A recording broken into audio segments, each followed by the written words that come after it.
Japan's Success Secrets. 7 tips and 7 ways to be progressive and to be successful as a nation.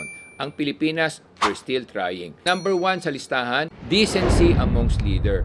Ibig sabihin, pag sila'y nagkamali o sila'y nabisto na gumawa ng mali, hindi mo na kinakailangan kasuhan pa, automatic nagre-resign na sila. Number 2, sacrifice for country passion. Ibig sabihin, handa silang magsakripisyo para sa bayan. Number 3, respectable sense of courteousness. Ibig sabihin, meron silang kortesiya, alam nilang magbigay sa kapwa, alam nilang magkaroon ng courtesy o maging courteous, magalang sa kanilang mga kapwa, nang sa ganon, sila ay babalik din sa kanila yung kanilang paggalang. Pang-apat, commitment to deliver results. Ibig sabihin, pag tinanggap nila isang responsibilidad, ang isang trabaho, talagang tututukan nila hanggang matapos at makita nilang napaganda ang dapat nilang gawin.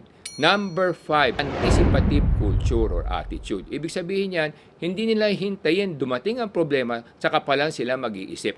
Pinaghahandaan na nila kahit na wala pa dahil at ang problema pwedeng dumating, kanila lang pinag-iisipan at ginagawa ng solusyon o lunas para sa ganun pag ito'y dumating, kaagad-agad nilang itong malulutas at kaagad-agad nila itong magagawa. Number 6, loyalty to fellow Japanese. Ibig sabihin, pag alam nilang Hapon ka rin, at may produkto ka, tatangkilikin nila yung produkto mo o yung serbisyo mo hanggat maaari. Kung talagang masama o hindi maganda, saka lang nila iiwanan. Number 7, pinakahuli. Discipline, disiplina pa rin. Napakaganda ng disiplina nila. Kaya sa Japan, kahit na sa mga airport, pag may naiwan kang gamit, balikan mo, nandun pa rin.